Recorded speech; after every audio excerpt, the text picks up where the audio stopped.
of us are, and in the end, you are going to be brought to justice.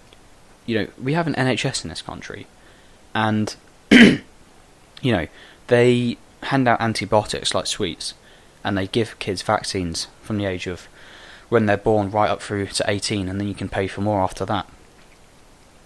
We've encountered 3 problems. 1. Self-sufficiency has gone out the window. We are paying into a system which doesn't work, which claims to help us. There's number 1, mental weakness. Number 2, medicine. When you take an antibiotic, the actual havoc that wrecks inside you, your gut flora, gone. Your immune response, gone. Any type of natural response your body would create is gone. All you have to do is look at Wim Hof. He literally sits in mountains, runs marathons in his underwear in minus 30 degrees. He was injected with E. coli and he was absolutely fine. Why? Because he hasn't been subject to globalization in his lifetime. He's chosen to break the conditioning. There's problem number 2, medicine. Problem number 3, currency. You know, why should I... So, I'm going to Nepal in a few months, and I've been advised to take vaccines against things that are in Nepal. That's great, right? But I have to pay for them. So, why would I pay, 1, to get autism, 2, to infect myself with something which is only going to weaken my immune system, and 3, why should I pay for it? This concept of money has only come out of greed. And yes, humans are inherently greedy, but the globalists use that greed to assert dominance over you.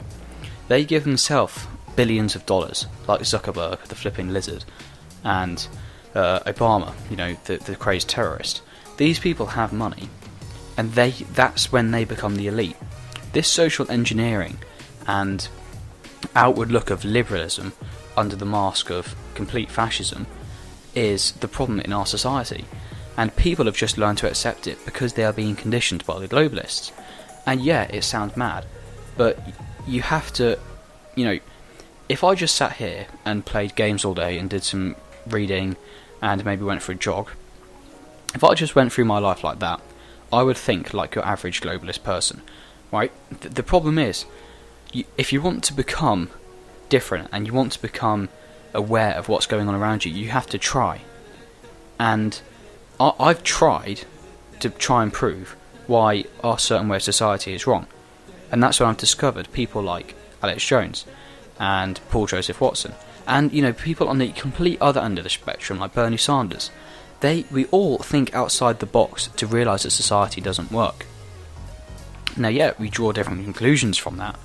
But the point is, if you can't be bothered to try, like a good majority of people, then yeah, you're going to get the same conditioning, you're going to be under the same influence, you're going to have the same opinions as every other goddamn fool. And this is where the problem lays. Humans aren't inherently lazy, but we've been made lazy through globalization and technology and comfort.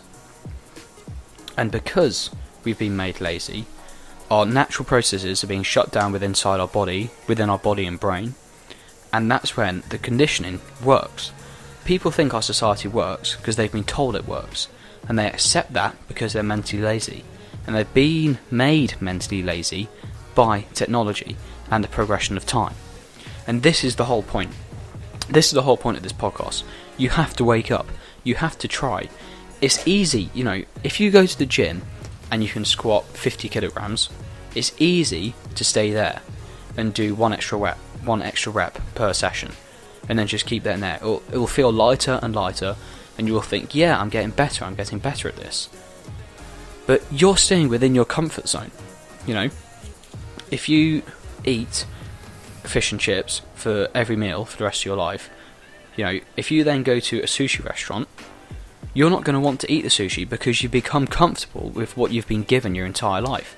You might not even like it, but you have to go outside your comfort zone in order to grow mentally and physically.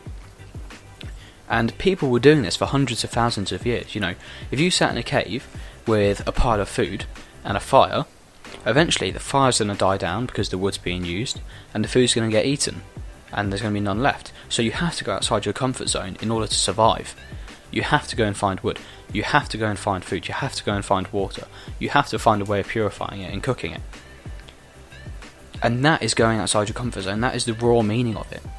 And so people have been disenfranchised to go out their comfort zones in recent times because they are given a house by the state, they're given money to live off, they're given a school place for their kids, they're given healthcare, in this country in particular, by the government, obviously not in all countries. But I'm not blaming technology, I'm blaming the people who have progressed this type of society, and they've used technology to multiply that effect to a greater standard. So if the government gave you a cave and an infinite amount of food and an infinite amount of water, you'd sit there and you'd live just as many thousands of people are living in this country right now, comfortably, but without reward, without risk, and without being human. And technology, the only difference between that and me sitting in my house with glass windows and a TV and a computer is technology. There's no difference. When it comes down to it, we are still sitting in a cave with infinite amounts of what we need, and we're not enfranchised to go out and source what we need. So humans have become lazy, they've become conditioned by the globalists, left, right and centre, to be left-wing and to have a certain set of ideas, such as liberalism and being left-wing, and just the idea that everyone is equal by nature is wrong. Not everyone is equal. Some, I go to school with maybe 150 people in my year, right? The unfortunate truth is, at least 5 of them are going to die before they're 30. At least. And that's not because of globalism or technology. That's nature.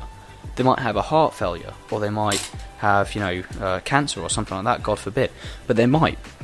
And just for people to say that everyone's born equal is untrue, because it's simply false. It's a lie. No one's born equal.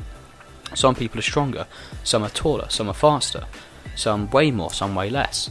And they all have their set of skills that go with that. But when you're given constant conditioning that everyone's equal and you should have to share your money out and share your resources out and pay tax, just the idea of paying tax is absolutely outrageous. Yeah, I'm living my life and I'm working in a job which, one, is destroying the planet, but let's not go into that, but is killing me. It's literally giving people stress and killing you. So why should you put up with it? It's outrageous. I'm going to play you guys an extract of a song which was made by ABC, the Australian Broadcasting Corporation, and this was made for a kids show. Right? I'm just going to play a few seconds of it, and I want you to tell me, or just think about what you think this message sends. No, so let's begin. Here are 2 people trying to cross this stream. It's a raging rapid called the River of Dreams. Okay, so how did they get across? Good question. Let's start with Ross. Ross is a male and he's straight and wealthy. He's in his mid-40s and he's rather healthy. He's white and was born in a peaceful nation, so Ross gets to use teleportation. Whoa, that was super easy. Yup, now let's take a look at Stevie. Stevie is a refugee. Born in a country that she had to flee. She doesn't speak English and she's not well off, so Stevie has to swim and now she's got a cough. But wait, that's not fair. How come Ross got a free ride there? Privilege. He was born with advantage. Unearned gifts that his life was granted. He might not even think about his inbuilt perks, but that's just the way that privilege works.